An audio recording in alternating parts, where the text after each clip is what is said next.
جس شخص نے خود کو پہچان لیا اس شخص نے اپنے رب کی معرفت کو حاصل کرنے کی طرف ایک قدم بڑھا لیا۔ اور میں تو یہ کہتا ہوں کہ اگر کوئی شخص واقعی مسلمان بننا چاہتا ہے حقیقی اللہ تبارک و تعالیٰ کی نظر میں، تو اسے چاہیے کہ وہ حدیث جبریل کم از کم ضرور سیکھے۔ اور اب یہ کہا گیا کہ اب انہی چیزوں کے بارے میں قیامت کے دن تم سے سوال ہوگا، اور انہی چیزوں کی بنیاد پر یہ پتہ چلے گا کہ تم میں سے کون کامیاب ہے اور کون ناکام ہے۔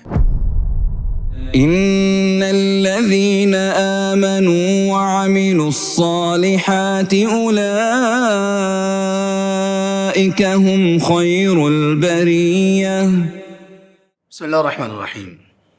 ایمان کے سلسلے میں دوبارہ سے آپ کے سامنے حاضر ہیں۔ ایمان سیکھنے کے لیے ہمیں یہ بات جاننا ضروری ہے کہ ایمان بندے اور اس کے معبود اور اس کے خالق و مالک کا وہ ایک تعلق ہے جس کی بنیاد پر انسان اپنے خالق اور مالک کو پہچانتا ہے اور اسی طرح اپنے آپ کو پہچاننے میں کامیاب ہوتا ہے۔ جس شخص نے خود کو پہچان لیا اس شخص نے اپنے رب کی معرفت کو حاصل کرنے کی طرف ایک قدم بڑھا لیا۔ لیکن یہ خود کو پہچاننا یہ اس طرح سے ضروری ہے جس طرح سے ہمیں بتایا اور سکھایا گیا ہے۔ ہمیں کیسے سکھایا گیا؟ اللہ سبحانہ وتعالیٰ نے ہمیں سکھانے کے لیے کہ ہم اس دنیا میں کیوں ہیں اور ہمیں بتانے کے لیے کہ ہمارا پرپز اور مقصد کیا ہے، دو سلسلے شروع کیے۔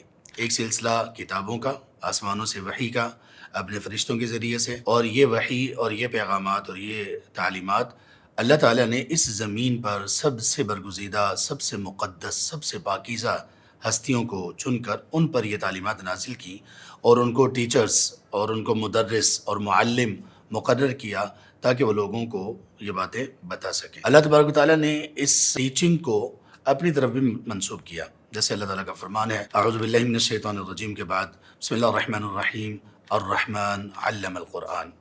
رحمان وہ ذات جو انتہائی مہربان ہے، اس کا تعارف کیا ہے؟ علم القرآن، اس نے ٹیچ کیا قرآن، اس نے قرآن سکھایا۔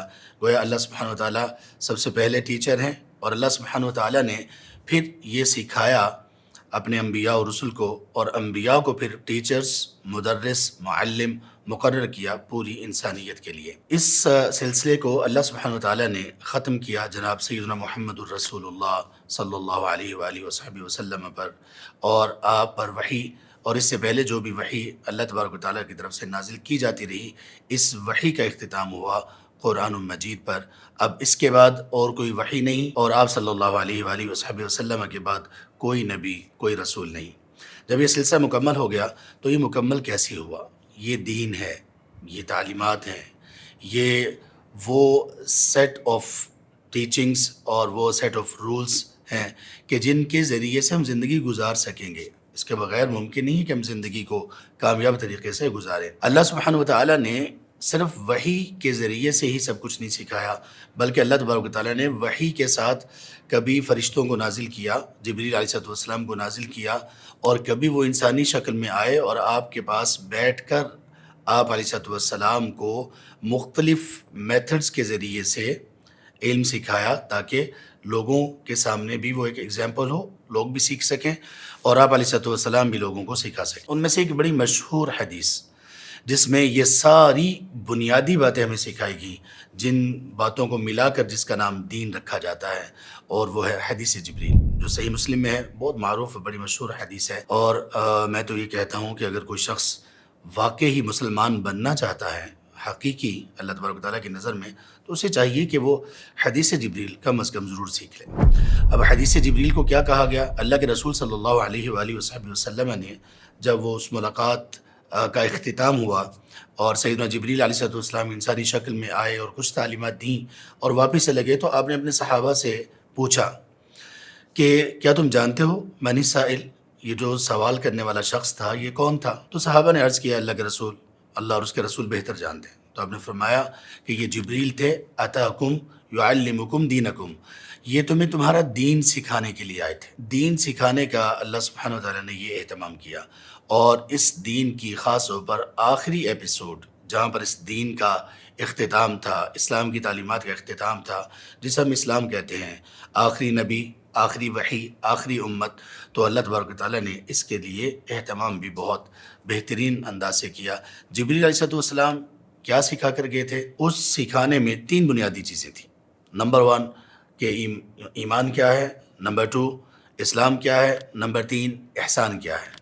ایمان انسان کے لیے اس کے دل میں زمین میں بوئے جانے والے ایک بیج کی طرح ہے۔